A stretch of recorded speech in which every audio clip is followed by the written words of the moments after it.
여러분, 예전에는 교회 안에서 샬롬이라고 우리가 종종 인사를 했던 것 같습니다. 여러분, 이 말이 히브리어 언어인 건 여러분 알고 계시죠? 여러분, 이스라엘에 가면 많은 사람들이 우리가 안녕하세요라고 그렇게 인사를 하듯이 서로에게 샬롬이라고 이렇게 인사를 합니다. 그런데 이 단어의 뜻을 우리가 생각을 해보면 단순히 이스라엘 사람들의 그런 인사말 정도가 아니라 그리스도인들이 사용하기에도 참 의미가 있다라고 그렇게 생각이 듭니다. 여러분, 샬롬은 히브리어로 그 뜻을 살펴보면 평안, 평화, 화평의 그런 의미를 가지고 있는 단어입니다. 그러니까 서로에게 평안하세요라고 그렇게 인사를 하는 겁니다. 예전에 우리나라가 서로에게 안녕하세요라고 그렇게 인사를 하게 된 이유가 워낙 삶에 우여곡절이 많아서 밤새 안녕하셨냐라고 별일 없으셨냐라고 그렇게 인사하기 시작하면서 그렇게 그 인사말이 시작됐다라고 이야기를 들은 적이 있습니다. 또 저희가 또 서로 만나면 식사하셨나요? 라고 그렇게 물어보는 것도 진짜 밥을 먹었는지 물어보는 것이 아니라 예전에 워낙 먹고 살기 힘들었던 그런 시대였기 때문에 서로 끼니를 챙기면서 그렇게 인사하는 그런 따뜻한 문화가 저희 안에서 시작되었다라고 그렇게 들었던 적이 있습니다. 여러분, 이처럼 샬롬도 그런 의미를 가지고 있는 것 같습니다. 2000년간 유목민이 되어서 수많은 환난을 겪고 있었던 그런 민족이었습니다. 그들은 그러한 상황에 오직 구할 것은 하나님의 평안뿐이었습니다. 그래서 그들은 만날 때마다 서로 그렇게 평안을 물어봤던 것입니다. 서로에게 당신에게 하나님의 평안이 있기를 바랍니다 라고 이렇게 축복하는 의미도 포함된 그런 인사말이었습니다. 여러분, 우리가 그 의미를 다시 한번 생각하면서 서로 인사해봤으면 좋겠습니다. 함께 다시 한번 인사를 할까요? 샬롬. 아멘. 이곳에 예배하는 우리 모두가 그런 하나님의 평안이 함께하는 삶이기를 정말 예수님의 이름으로 축복합니다. 여러분, 이 고백은 그냥 우리가 평소에 하는 그런 인사말과는 정말 다른 의미임을 기억하시기를 바랍니다. 우리가 그렇게 샬롬 하면서 하나님의 평안을 말할 수 있는 이유는 성경에서 말씀하고 있는 진정한 평안을 우리가 이미 얻은 사람이기에, 이미 하나님과 화평케 된 사람들이기에 그 하나님의 은혜로 구원받은 성도들이 서로에게 우리가 하나님의 은혜로 십자가의 사랑으로 결코 정죄함이 없는 하나님의 자녀가 되었다라고, 하나님이 우리를 그렇게 거룩하게 구별하여 자녀 삼아 주셨다라고, 그 구원의 기뻐함으로, 그 은혜의 감사함으로 이 진리로 인해 이미 여러분 안에 하나님의 평안이 있음을 기억하라고, 그렇게 서로에게 위로가 되고 힘이 될 것을 기억하라고 그렇게 인사하는 말인 것입니다. 여러분, 정말 너무나 멋진 인사말 아닙니까? 우리는 오늘 이 시간 이런 육신적인 그런 일시적인 평화가 아니라 진정한 평안, 그 의미가 무엇인지, 하나님의 자녀로 우리에게 허락하신 우리가 누리게 된 그 은혜가 무엇인지 우리가 말씀 안에서 한번 생각해 보기를 원합니다. 11절 말씀은 이렇게 시작을 합니다. 그러므로 생각하라. 여러분, 무엇을 생각하라고 말을 하냐면 원래 우리는 이방인이었다라는 것입니다. 하나님이 없이 살았던 그 시간을 잊지 말고 기억하라고, 생각하라고 말을 하고 있는 것입니다. 원래 우리는 이스라엘 자손도 아니며 그의 백성에게 약속하신 복의 기업도 받을 수 없던 사람들이었습니다. 소망도 없고 하나님도 모르는 그런 사람들이었습니다. 그런데 원래 우리가 그런 사람이었는데 그렇게 하나님과 전혀 상관없이 그 성경의 모든 하나님의 축복과는 전혀 상관없는 사람들이었는데 이제는 예수 그리스도 안에서 그리스도의 보혈로 인해서 하나님과 가까워질 수 있게 되었다라는 것입니다. 이제는 아브라함과 함께 하시며 그를 축복하시고 그에게 약속하신 그 약속들이 우리의 약속이 되었으며, 그 이스라엘 민족과 함께 하시며 끝까지 그들을 포기하지 않으시고 함께 하시며 그들의 하나님이 되어주시고 그들을 지키시고 보호하시며 선한 길로 인도하신 그 하나님이 우리의 하나님이 되셨다라는 것입니다. 여러분, 이 말의 의미는 이제 그들에게 행하신 모든 일들이 우리의 삶에서도 동일하게 행하실 일이 되었다라는 것을 의미하는 것입니다. 본질상 진노의 자녀였던 우리가, 그분과 아무 상관없이 죽음과 심판을 향해 나아갈 수밖에 없었던 우리가, 하나님과 원수였던 그런 우리가, 끝까지 허망한 것을 쫓다 인생의 끝을 맞이할 수밖에 없었던 그런 우리가 예수 그리스도 안에서 그리스도의 보혈로 인해 하나님과 가까워질 수 있게 되었다라는 것입니다. 여러분, 청소년 연합집회 기간에 둘째 날 강사셨던 그 김성교 선교사님이 많은 사람들이 이렇게 말을 했습니다. 우리 모두에게는 다 각자 복음이 있다는 것입니다. 그게 굳이 성경이 말하는 복음이 아니더라도요. 각자 간절히 바라고 기대하는 그들이 기뻐하는 그런 소식, 자신을 정말 기쁘게 만드는 그런 소식들이 모두 각자의 마음 가운데 있다라고 이야기를 합니다. 여러분, 복음이 안 기쁜 것이 아니라 성경이 말하는 그 소식이 그들이 원하는 그런 복음이 아니기 때문입니다. 여러분에게는 어떠신가요? 여러분에게 복음은 무엇입니까? 여러분이 정말 듣기를 원하며 여러분을 기쁘게 만드는 그런 기쁜 소식이 여러분 무엇입니까? 여러분, 그러나 성경은 우리에게 분명히 말씀을 합니다. 다른 복음은 없다는 것입니다. 오직 예수님께서 하나님 우리 아버지의 뜻을 따라 이 악한 세상에서 우리를 건지시고 우리의 죄를 씻기 위해 자기 몸을 바치셨으며 그로 인해 이제 하나님께서 그리스도의 은혜로 우리 한 사람 한 사람을 부르셨다라는 것입니다. 여러분, 무엇 때문에요? 우리와 화목하기 위해서입니다. 우리와 함께 하시려고요. 우리와 가까워지시려고요. 이제는 원수가 아닌 우리의 하나님이 되어주시고 우리는 그분의 자녀가 되어 더 이상 진노의 자녀가 아닌 하나님의 자녀로 새 생명을 가진 자로 진짜 소망을 가진 자로 오직 하늘로부터 허락하시는 평안을 간직한 채 기쁨으로 감사함으로 이 세상의 빛과 소금으로 살아가게 하시려고 이 모든 일들을 행하셨다라는 것입니다. 그런데 사실 저에게는 이런 복음이 그렇게 극적으로 다가오지는 않았던 것 같습니다. 모태신앙으로 태어나서 언제나 제 일상에 하나님이 한 번도 제외되어 본 적이 없습니다. 그러다 보니까 한 번도 하나님의 존재 유무에 대해서 고민해 본 적이 없었습니다. 또 어린 시절 건강상 문제로 워낙 큰 일을 경험하며 그 과정에서 하나님의 도움을 인정하지 않을 수 없는 그런 시간이었기에 더욱더 그랬습니다. 그래서 하나님은 저에게 너무나 익숙한 분이셨습니다. 그리고 언제든지 내가 고개를 돌리면 늘 그 자리에 계시는 그런 분으로 여겨졌습니다. 청소년의 그 시기가 되고 하나님을 향한 그런 마음이 점점 멀어지고 세상의 마음이 빼앗긴 채 그렇게 살아도 이상하게 다시 회개하고 하나님께 나아가면 언제든지 두 팔 벌려 나를 맞이해 주실 거라는 그런 희한한 그런 확신의 믿음이 있었던 것 같습니다. 그렇다고 여러분 봉사를 소홀히 했던 것도 아닙니다. 오히려 남들이 보기에 제 진짜 믿음이 좋다 그렇게 생각할 정도로 그렇게 열심히 봉사도 하고 찬양 집회도 가고 특히 방학이 되면 그렇게 기도원에 가서 기도를 했습니다. 여러분, 그런 삶이 저에게는 어색한 삶이 아니었습니다. 하나님을 정말 사랑했습니다. 그런데 사실 돌아보면 하나님을 내가 정말 사랑했다라기보다 하나님을 사랑하는 나를 사랑했던 것 같습니다. 여러분, 그땐 잘 몰랐습니다. 하나님이 나를 사랑하신다라는 게 얼마나 특별한 은혜인지 대해서요. 여러분, 그런데 그런 마음이 뒤집힌 하나의 순간이 있었습니다. 중국 티베트 지역에 선교 훈련을 받으러 갔을 때였습니다. 티베트 지역에 되게 유명한 불교 사원인 라브랑 사원이라는 곳이 있습니다. 엄청 큰 사원인데 그들은 그곳을 하염없이 빙글빙글 돌았습니다. 그때 당시에 잘 곳이 없어서 그 지역에 노숙을 해야만 했던 저는 하루 종일 그 사람들의 모습을 관찰하고 있었습니다. 아침부터 해가 지기까지 너무나 진지하게 최선을 다해서 어떤 사람들은 오체투지를 하며 그렇게 그 사원을 돌고 있는데 그 모습을 보며 그들이 얼마나 진심으로 그 일들을 행하고 있는지를 느낄 수가 있었습니다. 그런데 하염없이 그렇게 바라보다가 문득 하나님께 질문을 했습니다. 하나님, 내가 저들을 위해 어떻게 기도하기를 원하십니까? 하나님, 저들을 어떻게 바라보고 계십니까? 그때 제 마음에 한 가지 마음이 느껴졌습니다. 나는 내가 너를 사랑한 것 같이 그들 또한 사랑한단다. 너가 나와 눈을 마주치는 것처럼 그들과도 눈 마주치기를 원하며 너가 나의 사랑을 느끼는 것처럼 그들도 내 사랑 안에 거하기를 원한단다. 그런데 그때 처음으로 내가 하나님을 바라보는 것, 그리고 내가 하나님의 마음을 느끼고 함께하는 것이 결코 당연한 것이 아니었음을 알기 시작했습니다. 너무나 익숙해서 당연하다고 느꼈던 그 모든 것들이 하나하나 나에게 은혜로 다가오기 시작했습니다.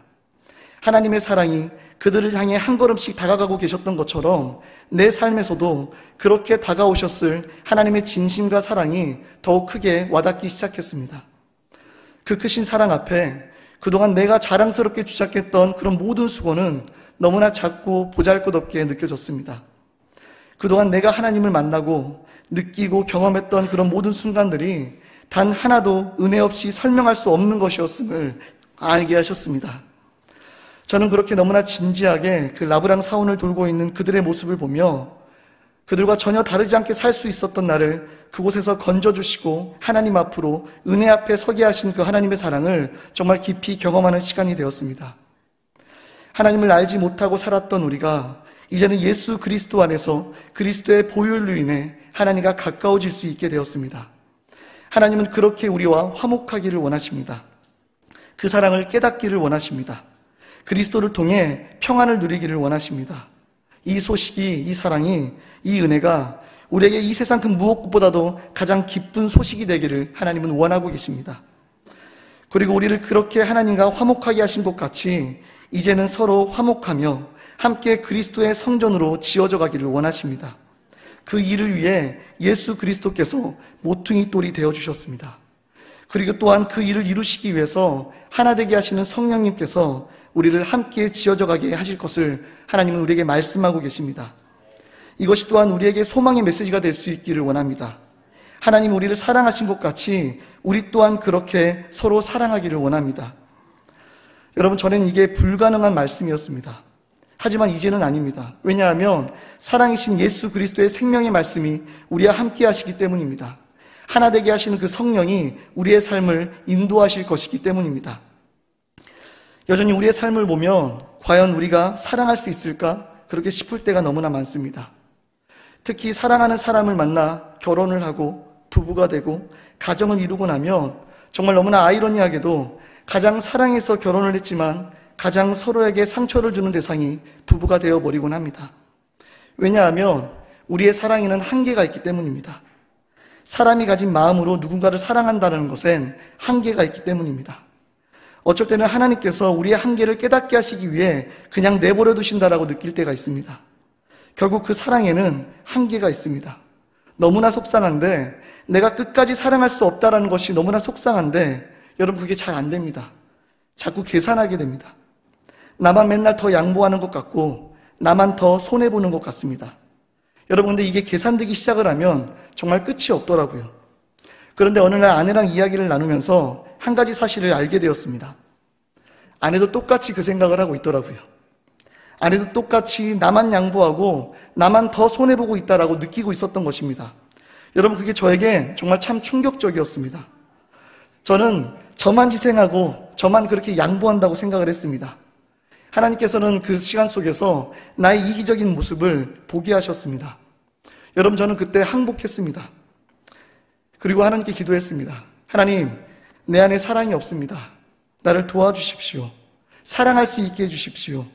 내가 사랑해서 함께 가정을 이룬 아내도 온전히 사랑할 수 없으면서 내가 누구를 사랑할 수 있다라고 말을 할 수 있겠습니까? 여러분, 저는 그제서야 사랑도 구하는 것이었음을 알게 되었습니다. 그리고 하나님께서 우리를 어떻게 사랑하셨는지에 대해서 집중을 할 때 저는 정말 깜짝 놀랐습니다. 하나님은 우리에게 서로 사랑하라고 말씀하실 때 그 앞에 전제를 두셨는데 그건 바로 내가 너희를 사랑한 것 같이 였습니다. 여러분, 하나님이 우리를 어떻게 사랑하셨는지 한번 생각해 보시기를 바랍니다. 요한복음 3장 16절 말씀에 이렇게 기록되어 있습니다. 같이 읽겠습니다. 하나님이 세상을 이처럼 사랑하사